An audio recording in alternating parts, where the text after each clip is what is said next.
Hi అండి, ఇది draw draw channel. ఈరోజు కుక్క బొమ్మ గీస్తున్నాను. బొమ్మలు గీయడం ఎందుకు? బొమ్మలు గీయడం ఎందుకంటే బొమ్మలు గీస్తే చాలా రిలీఫ్ ఉంటుంది. మనకి కాన్సన్ట్రేషన్ లెవెల్స్ పెరుగుతాయి. పిల్లల్లోనైతే అబ్జర్వేషన్ స్కిల్స్ ఇంకా సృజనాత్మకత పెరుగుతాయి. అందువల్ల బొమ్మలు గీయాలి. అందరి దగ్గర డ్రాయింగ్ బుక్స్ ఉంటాయి, అందరి దగ్గర తెల్ల పేపర్ ఉంటుంది, అందరి దగ్గర పెన్సిల్స్ ఉంటాయి, కలర్ పెన్సిల్స్ ఉంటాయి. కానీ బొమ్మలు గీయడానికి ఇష్టపడరు. ఏదో డ్రాయింగ్ క్లాస్ ఉన్నప్పుడు ఒక బొమ్మ గీస్తారు. కానీ టైం దొరికినప్పుడల్లా బొమ్మలు గీస్తుంటే పిల్లలకి చాలా బాగుంటుంది. మన దగ్గర ఉన్న తెల్ల పేపర్ మీద ఒక పెన్సిల్తో అద్భుతమైన కళాఖండం వేయచ్చు. దీనివల్ల నష్టమే రాదు, ఫ్యూచర్లో చాలా లాభాలు ఉంటాయి. మొదట్లో మా వాడికి ఫస్ట్ నేను గీయడం స్టార్ట్ చేశాను.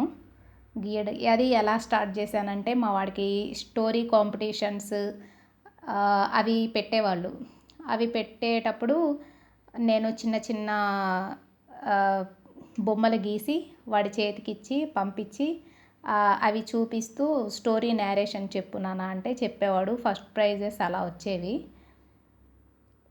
ఇంకా అప్పటి నుంచి నాకు డ్రాయింగ్ మీద ఇంట్రెస్ట్ వచ్చింది. అప్పటి నుంచి స్టార్ట్ చేశాను. కానీ 2-3 బొమ్మలు వేస్తాను. 2-3 బొమ్మలు వేసిన తర్వాత ఇంకా నాకు వచ్చింది అనుకుంటా. కానీ పెద్ద బొమ్మలు చూసేసరికి భయం వేస్తుంది. అమ్మో, నేను గీయగలనా అనుకునేదాన్ని. స్టార్ట్ చేస్తూ ఉంటే ఇంకా చిన్నగా వస్తూ ఉండేవి బొమ్మలు. ప్రతిరోజు ప్రాక్టీస్ చేయడం వల్ల కొంచెం ఇంప్రూవ్ అయింది. ఒకే రోజు ఒకే నెలలో ఇది ఇంప్రూవ్ అవ్వదు డ్రాయింగ్. ప్రతిరోజు డ్రాయింగ్ ప్రాక్టీస్ చేయాలి, లైన్స్ ప్రాక్టీస్ చేయాలి, అబ్జర్వ్ చేయాలి, ప్రతిదాన్ని పరిశీలించాలి. తర్వాత చెట్లు, కొమ్మలు ఇవన్నీ మనం రోజు చూసేవే కదా. గ్లాస్ ఇవన్నీ ఉంటాయి కదా, వీటిని మనం పరిశీలించాలి. చెట్టు ఉందనుకోండి, ఆకులు ఏ కలర్లో ఉన్నాయి, కొమ్మలు ఏ కలర్లో ఉన్నాయి, వాటి పొడవు వెడల్పు ఇవన్నీ మనం చూస్తూ ఉండాలి. జస్ట్ అలా కూర్చున్నప్పుడు కనిపిస్తాయి కదా, వాటిని చూస్తూ ఉంటే మనకి అర్థమైపోయింది. చిన్నగా పేపర్ మీద పెడుతూ ఉంటే ఫస్ట్ వంకలు టింకలు పోతాయి, తప్పులు పోతాయి. పెద్దగా ఉన్న వాటిని చిన్నగా వేస్తాం, ఇప్పటికీ వేస్తాం. పర్ఫెక్షన్ అనేది ఏ బొమ్మలోనూ పూర్తి పర్ఫెక్షన్ రాదు.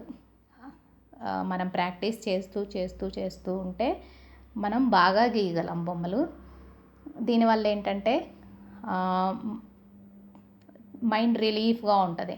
నాకు మైండ్ రిలీఫ్గా ఉండాలి, స్ట్రెస్ పోవాలి అంటే ఫస్ట్ నేను చేసే పని బొమ్మలు గీయడం. మా వాడు నేను కూర్చొని ఖాళీ దొరికినప్పుడల్లా గీస్తూ ఉంటాము. నాకు రాని మా వాడు చెప్తాడు, మా వాడికి రాని నేను చెప్తూ ఉంటాను. ఇద్దరం కలిసి గీస్తూ ఉండేవాళ్ళం. మొదట్లోనైతే నా బొమ్మలు చూసేవాడు. అమ్మ ఇది ఎలా గీసావు, అది ఎలా గీసావు అని. నేను హ్యాపీగా ఫీల్ అయ్యేదాన్ని, నాకు బొమ్మలు వచ్చేస్తున్నాయని. తర్వాత మా వాడు బాగా ప్రాక్టీస్ చేసి బాగా గీస్తున్నాడు. ఇప్పుడు వాడిని నేను అడుగుతారే, ఇది ఎలా గీసావు అని వాడు బాగా చెప్పేవాడు. కాబట్టి మావాడు అని కాదు, పిల్లలు ఎవరైనా కానీ డ్రాయింగ్ ప్రాక్టీస్ చేయాలి. అందువల్ల మనకి ఏదైనా డ్రాయింగ్ కాంపిటీషన్స్ పెట్టినా వాటిల్లో బాగా పెర్ఫామ్ చేయగలం. తర్వాత మనకి సృజనాత్మకత అన్నీ వస్తాయి. కాబట్టి ఇది అన్ని వయసుల వాళ్ళు గీయవచ్చు బొమ్మలు. దీనికి ఒక వయసు వాళ్ళే గీయాలి అనేది ఉండదు. 60 సంవత్సరాల వయసు వాళ్ళు కూడా నేర్చుకునే వాళ్ళు ఉన్నారు బొమ్మలు. ఓకేనా? కాబట్టి వంకలు టింకలు పోయినా, బొమ్మ తప్పుపోయినా, కాళ్ళు చిన్నగా వచ్చినా, చేతులు పెద్దగా వచ్చినా భయపడాల్సిన అవసరం లేదు.